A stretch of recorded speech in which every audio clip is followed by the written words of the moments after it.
Doctors are human around the world. So if patients first realize that, because when they're going to a doctor, unless it's a routine visit, they aren't at their best. But if you can try to think to also show some humanity, to your physician, or ask them how they're doing, and maybe they won't tell you, but they will appreciate.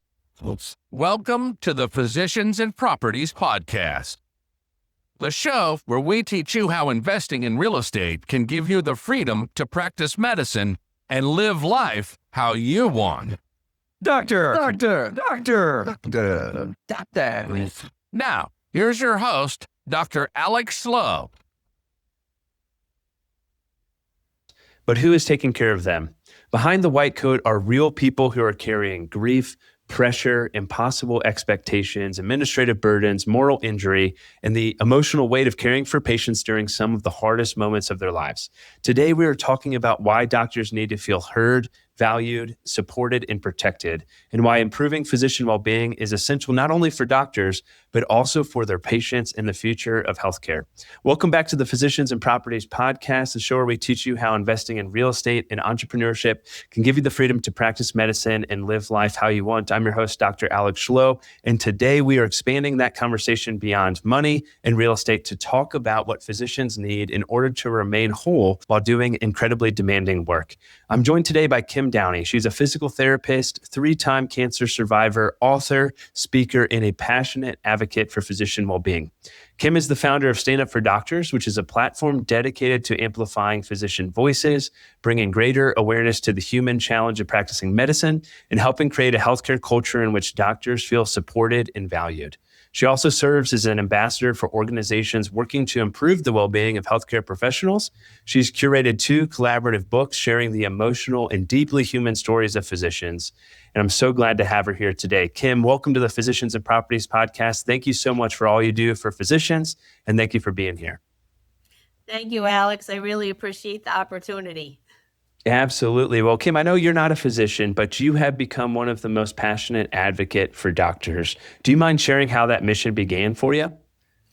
Sure. So I was working as a pediatric physical therapist in a local elementary school, and I was diagnosed with thyroid cancer in the fall of 2020. And the surgeon incidentally removed 3 of my parathyroids along with my thyroid, which caused a series of complications with calcium regulation and kidney function, which I still deal with on a day-to-day basis. And the next summer, I blacked out and fell and hit my head. And my nephrologist thinks low calcium caused a cardiac arrhythmia. And over the next 2 months, I was diagnosed with Lyme disease, a concussion, thoracic outlet syndrome, a whiplash injury, and a broken toe. So I went to 4 months of physical therapy myself for neck issues and dizziness, and left my job amidst my health challenges. And my physical therapist had me in good shape by December 29, 2021. He discharged me, but the next day, I was back on the operating table because we just found out I had breast cancer. So I had surgery and a month of radiation for that. And right on the heels of that, we found out I had breast cancer on the other side. So I had surgery and a month of radiation for that. And that's not even going into detail about navigating cancer 3 times during a global pandemic. Yes. So as hard as it was for doctors, it was also very challenging for patients. And I developed a friendly relationship with my radiologist. And he performed what I refer to as a couple feats of miraculous technical skill on me. And I know that my first surgery was a success due to his skill and that of the surgeon. So by the fall of 2022, after 2 years of constant medical issues, and I kept thinking, one more thing and I'll be done, one more thing and I'll get back to my regular life, I showed up for what I hope to finally be a routine imaging visit and a welcome opportunity to see my radiologist, and he wasn't there. And when I asked where he was, they said he died a month ago. And I said, "Are you joking?" I panicked. I thought I was going to see him any second. And of course, they said no. And when I asked what happened, they said they didn't know. And I fell apart. I couldn't stop crying. I couldn't stop shaking. My arms and legs went numb. I just felt in my heart in that moment that he had died by suicide. And I came to find out that that was the case. And it changed my whole entire life. I felt called to support doctors. And that's how it all started. Wow. Yeah, that is such a traumatic experience. Not only everything that you had gone through in that short time frame in the midst of a pandemic, and then to experience that loss is heartbreaking. And, unfortunately, physician suicide is a very real issue that doesn't get talked about enough. And I know obviously you're an incredible advocate for that, and we'll talk more about that. But I did want to ask a question. How did facing cancer three separate times influence the way that you see how doctors care for patients behind the scenes, going from a patient and then ultimately to a physician advocate? So being a healthcare professional myself, I was a physical therapist for 30 years. So a lot of the struggles that doctors face, challenges, I had faced some of the similar challenges as far as, loss of autonomy and with the struggles with the EMR and those kinds of things. Through this work now and seeing my own physicians during the pandemic, I also acknowledge challenges that doctors face on top of what, like a physical therapist would face. And one is for certain specialties, like you typically don't need a physical therapist in the middle of the night, right? So just those being on call for, 30 hours at a time, or just the challenges that come with that. And then also,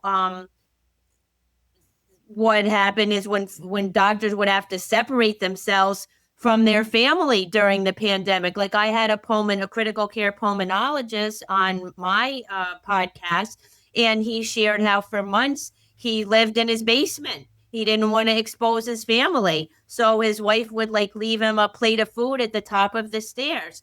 So just all of those things, it humanized doctors even more. So obviously I always knew doctors were human, right? And I'm a human too. And when I would go to the doctor, it would be once or twice a year for regular visits. They tell you you're fine. I'd be friendly and polite. We were to each other. You share a couple stories and they say, come back next year.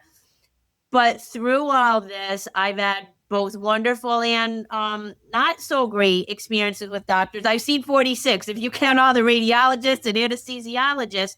So I've had incredible and some painful experiences as well.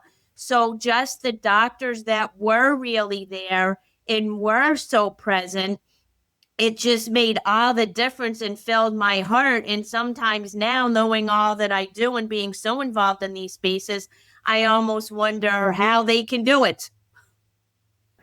Yeah, thank you for sharing that. The pandemic was definitely a very difficult time for patients and for physicians. And, from my experience, I was working inpatient in the hospital, and my wife was pregnant with our first kiddo, our first son, Jack. And I remember being terrified, and so incredibly anxious because we didn't really know, well, how's COVID going to affect the developing fetus and all these other sorts of things. And it was just such a difficult time to navigate. And, fortunately, everything worked out just fine, and Jack is healthy and everything's great. But it was definitely a very difficult season to navigate. And, I'd be lying if I didn't say that was kind of the height for me of anxiety and some difficult struggles as a physician, as we're balancing, these patients who are in critical conditions that are not behaving the way that we thought they maybe, would in that situation with the pandemic, and then the home life as well, and how to navigate all that was something that I didn't think I would ever experience in my career, much less while I was in the end of residency. And so it was a really, really interesting time frame,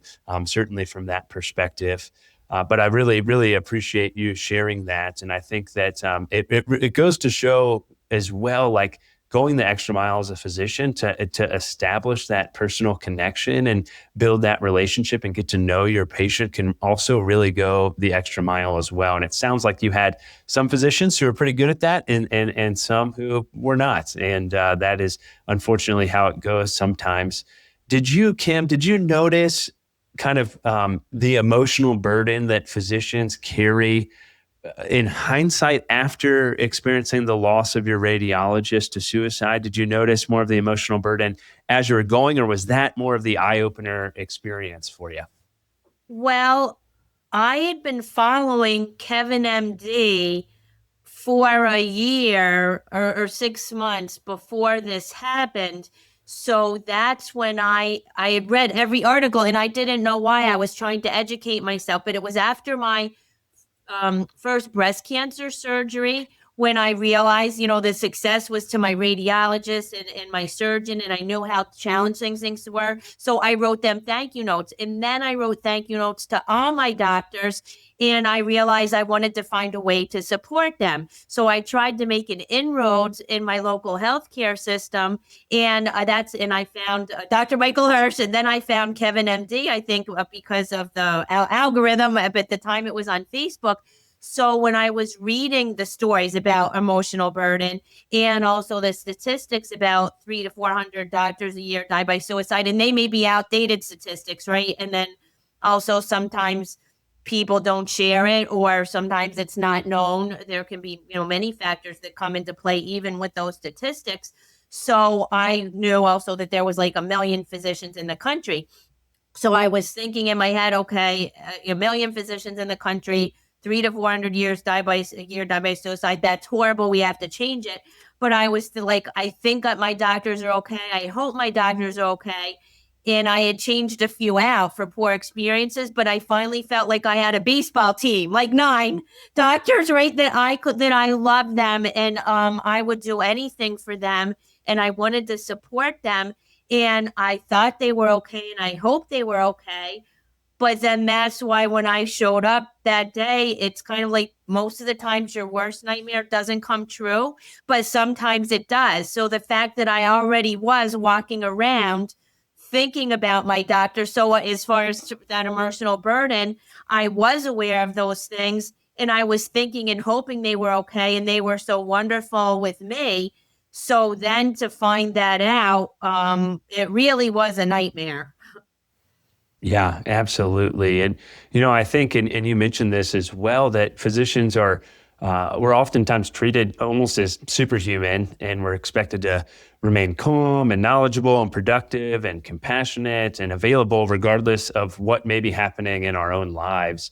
And that can be really difficult. And I know you've talked with countless physicians and on your podcast and written the books collaboratively, and have a lot of experience and insight into this. Has there been, any specific things that stand out that physicians have shared with you about the emotional reality of practicing medicine today?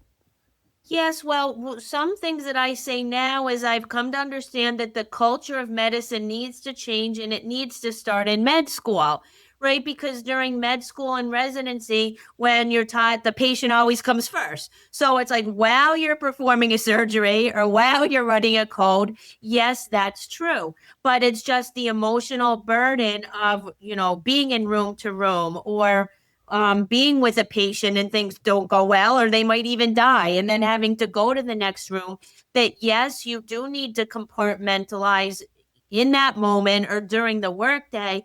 But if you never unpack it and you press it all down, eventually you're going to have problems one way or another. And so that's a huge thing that I learned, is that doctors need to learn that it's even to feel their emotions, right? Because, and also I think even in training, you're taught like not to care too much. And there's a difference because I feel like if you don't care, that then you don't feel the same purpose, right? It's that part of the reason is you want to take care of patients, and then that physician-patient relationship is sacred. So there's a difference between, being present with the patient and letting it consume you, to the point that you don't unpack it. And then that's when you struggle. So it's like finding that balance, or being able to be with patients without taking it all in yourself. Yeah, absolutely. And that certainly can, lead to moral injury and burnout and those sorts of things as well. I think, and I think about burnout, I think sometimes the word burnout maybe puts too much responsibility on the physician themselves and not necessarily as much responsibility on the system. I mean, the loss of autonomy, electronic medical records, productivity, pressure, administrative demands, all those sorts of things really affect physicians. Have you noticed in your work that there's been, 1 or 2 things that seem to come up more so that impacts physicians from a burnout perspective or a system-wide perspective? Yes, and I would say, right, a lot of doctors don't like the word burnout. But then as Dr. Michael H has shared, but they always Google the word burnout, right? Physician burnout. So, and I think it's exactly to your point because they prefer the term moral injury. And it is true that a lot of the reasons doctors are struggling today can be attributed to things like moral injury, like that they know what they want to do for their patient and they're prohibited from doing so, like even prior authorizations that get denied and all of those kinds of things. Now, but burnout, you can experience burnout and moral injury, and there's other professions that can experience burnout too. So it's kind of like you don't want to throw the baby out with the bathwater, but to acknowledge, right, that there are real systems issues. And speaking to what you said too, a lot of those drivers, I do feel like focus around like the loss of autonomy and excessive administrative burdens. Agreed. Yeah, absolutely. Well, the name of your organization, it's direct. It's Stand Up for Doctors, and it's awesome. What does Standing Up for Doctors actually look like for you? Tell us a little bit more about the organization, how that got started, and what that looks like. Sure. So I call myself an accidental entrepreneur because I didn't plan on doing any of this.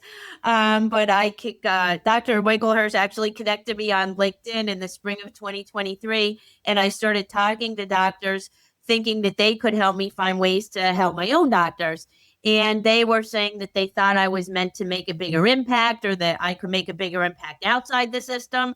And I'm like, I don't want to hear that. I don't care. I don't have any grand plans. Like, I just want to help my own doctors. But as I started talking to them, I seemed to have a gift for knowing if I talked to a doctor, like who they'd want to connect with. Like before we got on this, before we pressed record, I already told you a doctor that I think you'd like to connect with, right? So I started connecting them with each other.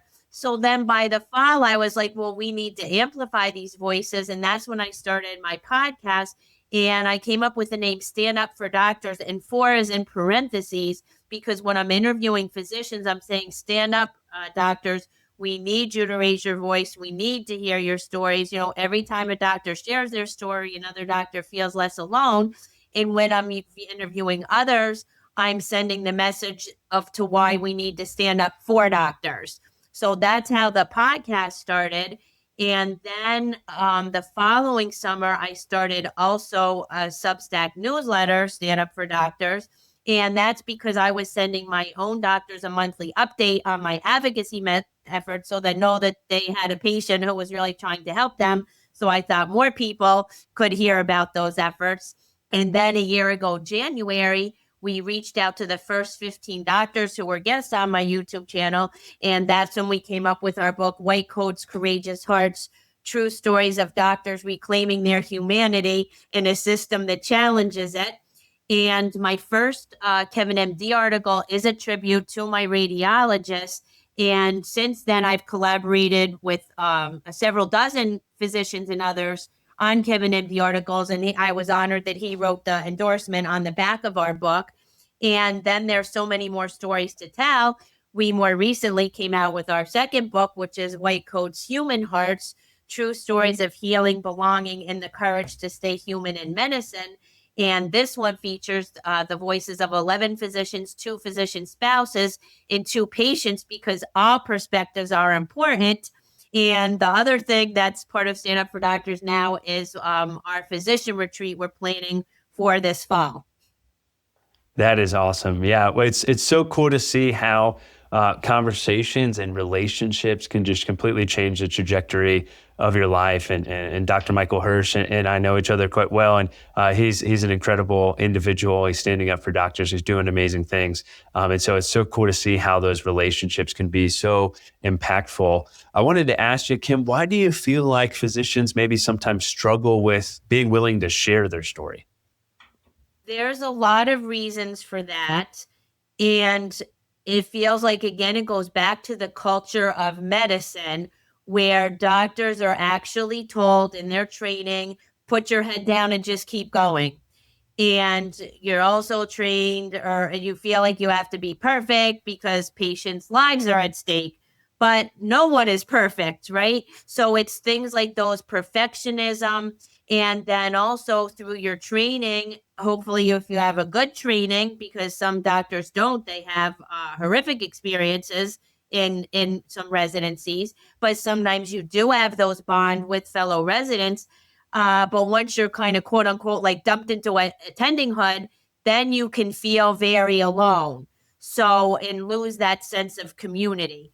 So I feel like sometimes doctors just feel very alone. And also I've had doctors share in each of these in each of our books, one doctor, he's a neurosurgeon and he had a pediatric case and it wasn't the outcome in the end that he was hoping for. And he carried around, like guilt and shame from that. And he thought he was the only one in the world that felt that way. And he shares how he had a beautiful reunion with the family. The boy is still alive and they were his best teachers, because when he apologized to them and said, "I'm sorry, I didn't bring your boy back to you." And they were like, "What?" They're like, "He's still alive. You saved his life." So this is, I think, such a wonderful example, is that for 15 years, what he felt was the worst case, and he stopped working on kids. He moved states. He was drinking scotch at night, smoking cigars, going on long walks himself, by himself. But once they said that to him, that changed everything. And a mentor had told him years ago, never worry about a patient alone. And he had to never worry about anything alone. And if he had taken his own advice, it would have saved him, 15 years of grief and struggle. Yeah, so many physicians, I think, feel that way. And sometimes those outcomes are completely out of our control, but we feel that weight and that burden behind that. I love that. Never worry alone. That is fantastic advice that a lot of us can certainly, embed and practice for sure from that perspective. I want to pivot a little bit to the patient side. So what is something that an ordinary patient can do to better support their physician or advocate for their physician? Well, some of it is, again, seeing your doctors as human. My friend Pat Dunstan, who was a nurse and became a lawyer and had to leave because she developed Parkinson's. In our first book, I share a quote from her where she said, "Doctors are expected to be superhuman and not complain because of their salary. Many people don't have empathy for them because they think a doctor's life is the ultimate." Right? Which you're like, ouch, right? Yeah, that true. Yeah, exactly. So then she understands that as a nurse and a lawyer. And then she actually writes a chapter in this book because she had the brain simulation surgery for her Parkinson's, which was done by a neurosurgeon. So sharing that gratitude. So through my work, I want patients to know and really see that your doctor, any struggle that you have, your doctor has them too. And we have doctors that wrote stories here from Australia and the UK and a physician spouse in Ireland, and that these struggles aren't unique, but that doctors are human around the world. So if patients first realize that, because when they're going to a doctor, unless it's a routine visit, they aren't at their best. But if you can try to think to also show some humanity, to your physician, or ask them how they're doing. And maybe they won't tell you, but they will appreciate that you asked. And then showing any kind of gratitude you can in the moment or later, to just stop to look them in the eye and say, thank you. And if you send them a note, there's so many doctors that have told me that they have a drawer or an envelope or something that they keep every note, letter, trinket that a patient has ever given them, and that it gets them through the hard days. Yeah, that is great advice. I completely agree. As a family med doc, so often we kind of hear the bad, or like the frustration that, you had to wait or access was poor or whatever that may look like. And a lot of that is outside of our control. And so it is so beneficial, the things you can do in the primary care world. Show up early to your appointment.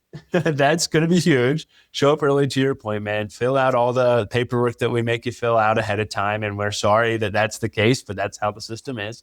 And then, yes, just, be willing to connect with us, say thank you, look us in the eye. All those sorts of things are beneficial. And the healthcare system I work with right now, I'm PRN, I'm a float provider. I work a couple of days per week, and I'm really grateful for that flexibility. But one of the clinics in particular that I work at, they will share all the comments that the patients make. And it's so nice to see the comments that are, constructive and grateful, and to learn from that is really, really helpful. Because sometimes we don't really know, like, hey, how did that experience go? How did they take my, bedside manner and the way I delivered the news and those sorts of things. And so leaving those comments and that feedback for your physician can be really beneficial. And try and leave more good news than bad news if possible. That can be really helpful. Exactly. And because sometimes another good advice to patients is not to leave a poor review for your doctor if your review especially has nothing to do with the actual doctor. If you had trouble finding a parking space, right? Or if the receptionist wasn't up to par, that doesn't reflect on the care the physician provided you. But sometimes people get so frustrated, right, for anything, whether it's a product, it could be hairspray that didn't work, right, or a carburetor, I don't know. But people tend to leave bad reviews when they get frustrated. But just to your point, think about what went well. And if there was something that you appreciated about your doctor, leave a review about that, or let them know. Patients will never know. And actually, the last time I talked to my doctor, I was at the beach, and he called me on the phone to thank me for my thank you note. And he said, patients like you are the reason I continue to do this. I'm sorry you're going through all this, but I'm looking forward to seeing you again. And I told him I was looking forward to seeing him again too. And It was just a few months later that he died. Wow. Yeah.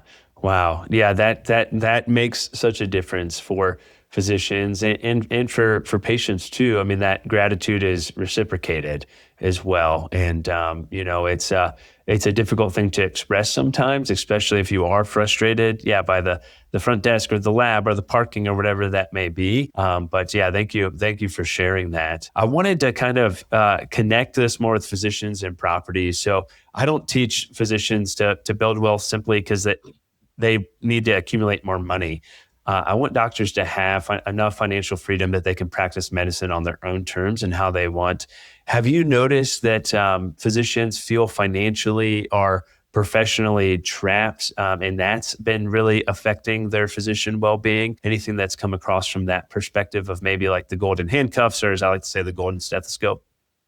I would say sometimes it just depends, on the specific physician.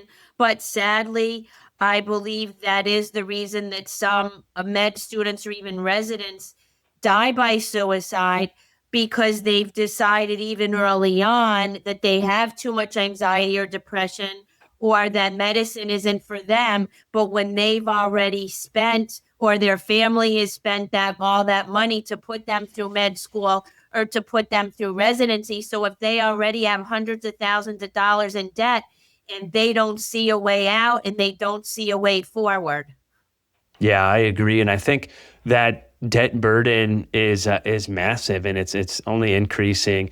And it leads to a lot of times med students feeling that weight or pressure to go into a specialty that maybe they don't actually feel called for, but it's just based off salary. And, I'm really fortunate. I was an Air Force doc, so they paid for med school, and I was able to use a small signing bonus to pay off my undergrad loans. And so I was able to graduate med school debt-free, and I always wanted to be a family physician. And so I didn't feel any of that weight or burden of the salary for a family medicine physician, although it's great, is not nearly as good as an orthopedic surgeon. But I know a lot of my friends who are like, man, I really feel called to be a pediatrician, but I'm not going to be able to pay off $500,000, $600,000 in student loans in a reasonable time frame. So instead, I'm going to go be this specialist. And I don't think they're as happy as what they would have been or would have been if they pursued their calling of being a pediatrician in this example. I fully believe that and understand it. And then also some even go on to more training to make more money. So even if they might have wanted to be a pediatrician, they'll go on. I believe it's even more training to be a neonatologist or pediatric critical care, things like that to figure out, well, how can they make even more money? Yeah, absolutely. I completely agree. And I think having some degree of financial freedom is going to give you the opportunity to have more autonomy. It's going to give you the opportunity to not feel the pressure of having to moonlight. It's hopefully going to give you the opportunity that you can cut back shifts if you feel like that's what's going to be beneficial for you and ultimately make you a better doctor and provide better care to your patients. And so a lot of times in like the physician finance space or real estate space, people try and bring it down and be like, oh, you're just trying to get people to quit medicine. That's only going to make the problem worse. I'm like, no, that's not what I'm trying to do at all. I'm trying to get it where physicians are able to practice medicine how they want to. And if they have some freedom and they have some flexibility, they're going to provide way better care and they're going to stay in medicine instead of feeling the need to quit or to leave or to go do some other profession. For sure. And I've definitely seen, so a lot of doctors did struggle even more so during the pandemic for a myriad of reasons. And sometimes their practices slowed down for some of them, right? Whether it was like elective surgeries were canceled or slowed down, or office visits, right? A lot of them went remote. So some doctors did take that opportunity when they were struggling, that they felt they had the time and space to seek help or support, whether it was through therapy or coaching. And a lot of them did end up with side ventures, either related or unrelated to medicine. So whether it was investing, coaching, all kinds of side businesses. And sometimes it's actually one of our chapters in our latest book. Sometimes you have to feel better outside medicine to feel better inside medicine. And also for doctors that are struggling, one of the multitude of barriers that prevents them from seeking help is having the time to do it. Like a doctor, like lots of times they even put off their own, like I know a guy, a medical oncologist who was delayed in her own mammogram, right? Because she's always taking care of patients, but she's seeing patients with breast cancer. So it's like doctors delay even their own care, going to the dentist or any of those things, because of the demands of their day job, and that is extends to seeking mental health support. So speaking to your point, if you don't have to work full time or if you have some financial flexibility, you can take care of yourself, whatever that is, whether it's exploring a hobby, seeking mental health support, spending more time with your family, any of those things. Yeah, absolutely. It's been such a gift for me in my life and in my practice and my family. And I would encourage others to pursue that in some capacity as well. Kim, you've interviewed a lot of physicians, but also have a lot of experience doing different things like writing, and you've interviewed a lot of physicians who are involved in entrepreneurship and coaching and investing or advocacy. How can getting involved in those sorts of things reconnect you with purpose? Because if you take the time, so doctors have shared with me the power of the pause. And every doctor needs to give themselves some white space. Hopefully once a day, even a few minutes, right? To go outside and take a walk, the time where it's just you, or once a week or once a month. And that power of the pause, because each doctor, what they need is different for them. And you need time even to listen to yourself. So when you take the time to do that, then you are able to think about what do you really need and want. And again, because doctors are told to put their patients first, and they do that all day long. But when they get home, they want to put their family first, or feel like they should put their family first. So then they never get to think about, because it's your life too. And not to wait till retirement, to find, like your own passions. So it's that there is not one answer at all. So for some doctors, it's just if you pause and think about, and if you don't even know, just take one step and try one thing. And sometimes it's even going back to, what did you enjoy as a teenager? Like one of my doctors used to be in a band and he started taking guitar lessons. Right? Or for you got into investing. One physician started cooking and baking during the pandemic, and that's her. So everyone needs an outlet. And for some, it might even be writing research articles, right? Now, it might be doing things like related to medicine, but that they don't feel that they have time to do now. So I would just say, if you pause, when you do that, then that can help you like get back to your purpose, your why, and then what fulfills you to keep you going. I love that. Yeah, I was talking with an entrepreneur one time, and they mentioned something similar. They were like, you need to take a day. This is if you're a full-time entrepreneur, like you need to just have a day every week where you just think. Like that is the job for the day, is just thinking. And at first I thought that was really silly, and I haven't, been able, or maybe it's just kind of my limiting belief to take the time to do that for a whole day. But just taking periods of time to like have the time to just think, like, hey, what are some of the challenges? What am I thinking? And I like to do that, being outside, hiking, walking the dog, those sorts of things. Just have some silence and to think, because I think so often we're surrounded by all the noise of life and always listening to podcasts and music and being around the family and seeing patients, that just having some time to be silent, just having some time to think can be such a huge game changer. And, for me, that typically also looks like in the morning, having some time to read the Bible and read a little bit and pray and meditate a little bit and just kind of think about, okay, what's going to happen today? What's going to come today? And have some gratitude time as well to set the stage for the day can be really, really important as well. I wanted to mention one other thing here real quick, Kim. I think a lot of times physicians almost feel powerless individually when it comes to facing problems in healthcare, right? All of us know healthcare is broken and the problems are enormous. How can someone contribute to meaningful change without believing that they must fix the entire healthcare system alone? That's a very good question. And it brings to mind in what my work. So I'm revising my mission statement, and I currently am saying that I amplify physician voices and stories, and that I connect doctors for support, innovation, and systems change. And what is helpful for doctors to recognize within themselves is that they can be anywhere in that continuum during any course time in their career. So at some point, they might need support, and it would be surprising if they don't, right? And that's okay. And then at some point later, they might need support, even after they get support and feel that they've even moved on to innovating, doing something else that we've spoken about. And then there are doctors who feel well supported now because the statistics vary as far as the number of doctors that are quote unquote burnout, from the 40s to the 60%. But that also means that some doctors aren't, and some doctors are thriving.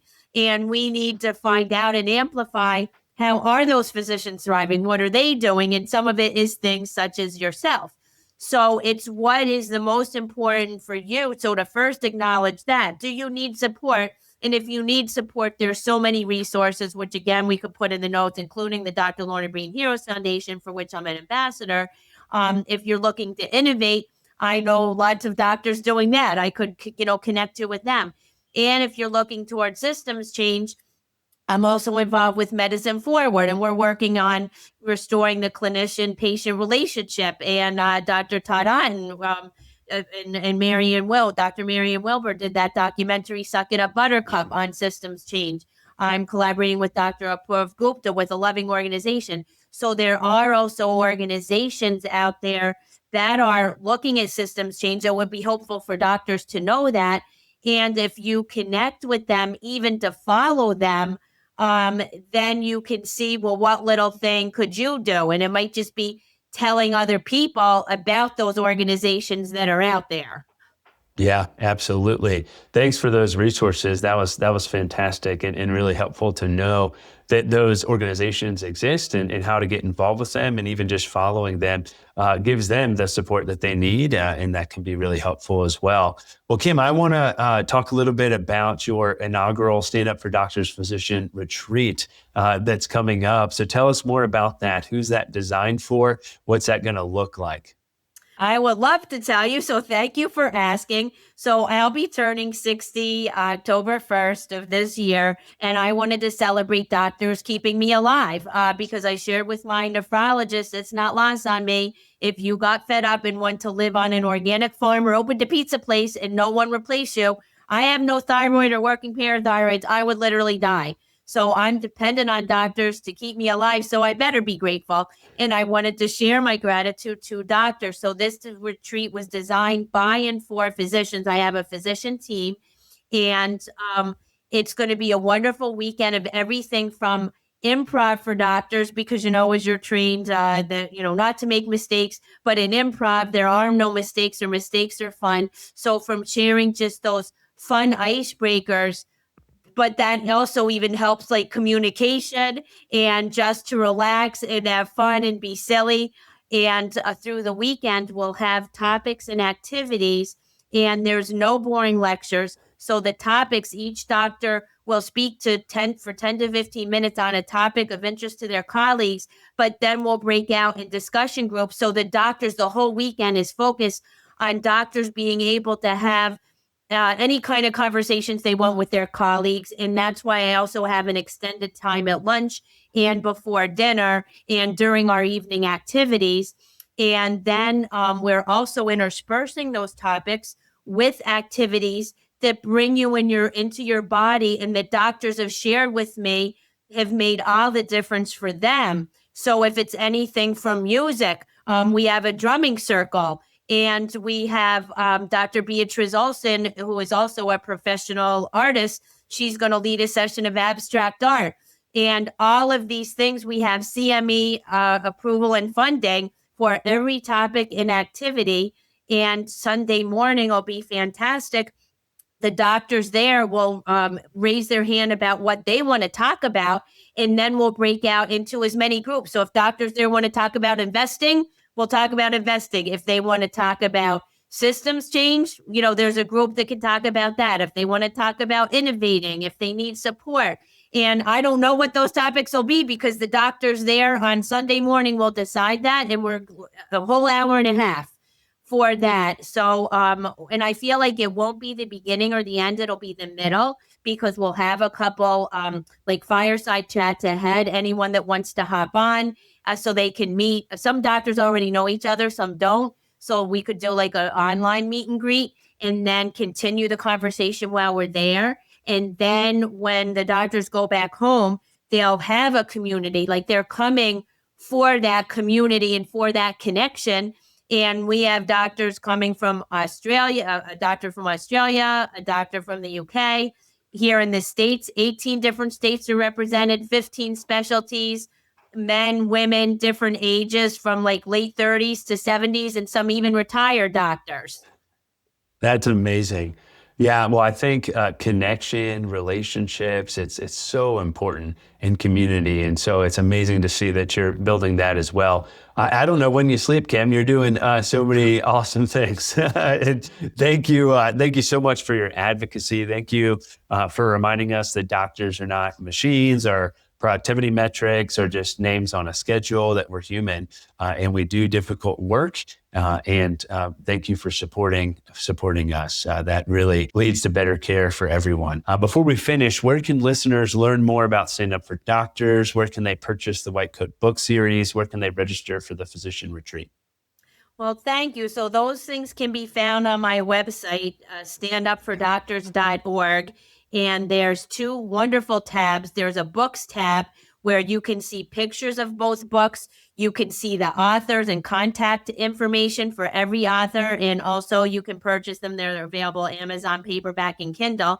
And then we have an inaugural physicians retreat tab. And that again shows you all of the speakers on our retreat. And there's a registration link. You can click that on and you can see all of the topics and activities who will be leading those discussions. And we would truly love to see you there. As of this recording, we have a dozen spots left. We wanted to keep it small, curated. So it's very meaningful for the doctors that are there. And as of today, we have 34 doctors registered. So we have room for a dozen more. Sounds good. Yeah, make sure that you sign up for that inaugural Physicians Retreat. That's going to be amazing. Kim, thank you again for joining us. And to everyone listening, remember that financial freedom is not only about accumulating wealth, it's about creating enough control over your life that you can protect your health, your family, your purpose, and your ability to continue doing meaningful work. Thank you for giving us your most valuable resource today, listening to this podcast, giving us your time. I really appreciate it. I'm Dr. Alex 𝐓𝐢𝐦𝐞𝐬𝐭𝐚𝐦𝐩𝐬, and this has been another episode of the Physicians and Properties Podcast. Signing off. Hey, real quick, if you're still listening to this, I'm assuming you got value from it. So I need your help specifically. My 2-year vision with this podcast is to help 100,000 physicians learn how investing in real estate can give you the freedom to practice medicine and live life how you want. There are 2 main ways that a podcast grows. One is through ratings and reviews, and the other is word of mouth. If you can please leave me a 5-star rating and review on Apple Podcasts and Spotify, as well as send this to 1 to 2 friends that you think would get value from it, we can reach the physicians that we want to reach. Thanks in advance, and talk to you on the next episode. Please note that the information shared on this podcast is for informational purposes only. It should not be considered financial and medical advice. The views expressed on this podcast are those of the host and the guest and do not necessarily reflect the views of the Department of Defense or the United States Air Force.